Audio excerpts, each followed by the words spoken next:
দেখো চুল উঠেছে শুধু, দেখো মাথা থেকে।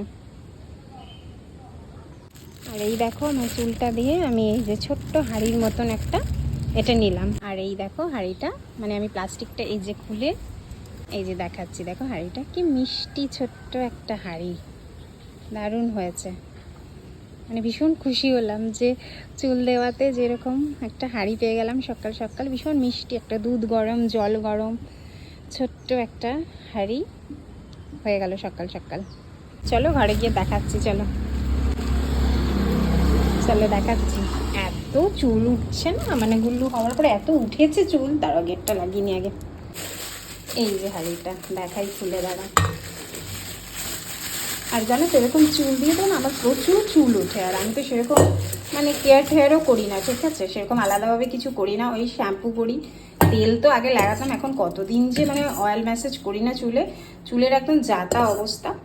আর এই ছোট্ট হাঁড়ির মতন এটা নিলাম, দেখো সকাল সকাল আমার একটা বাসন হয়ে গেল। আর চুলগুলো ফেলে দেবো শুধু শুধু বলো, তার থেকে একটা বাসন তো হলো, এটার মধ্যে বেশ সুন্দর জল গরম, চা বলো, দুধও মোটামুটি গরম হয়ে যাবে, অনেকটা ইয়ে আছে, ডিপ আছে।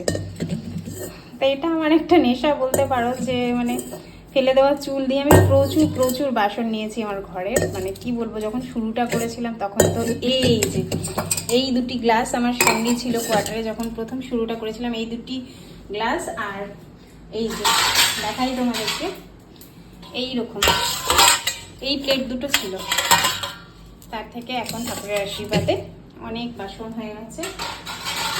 কিনেছি কিছু কিছু চুল দিয়েও রেখেছি, এই যে দেখো সুন্দর একটা হাঁড়ি হয়ে গেল।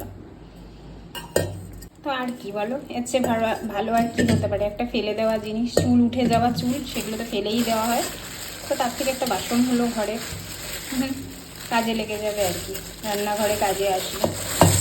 আর এই ধরনের স্টিলের হাঁড়ি, স্টিলের কড়াই ছোট্ট ছোট্ট ভীষণ মিষ্টি লাগে, ভীষণ দেখতে ভালোও লাগে। তো চলো আগে তো ধোয়া হবে, তারপরে ব্যবহার করবো, চলো।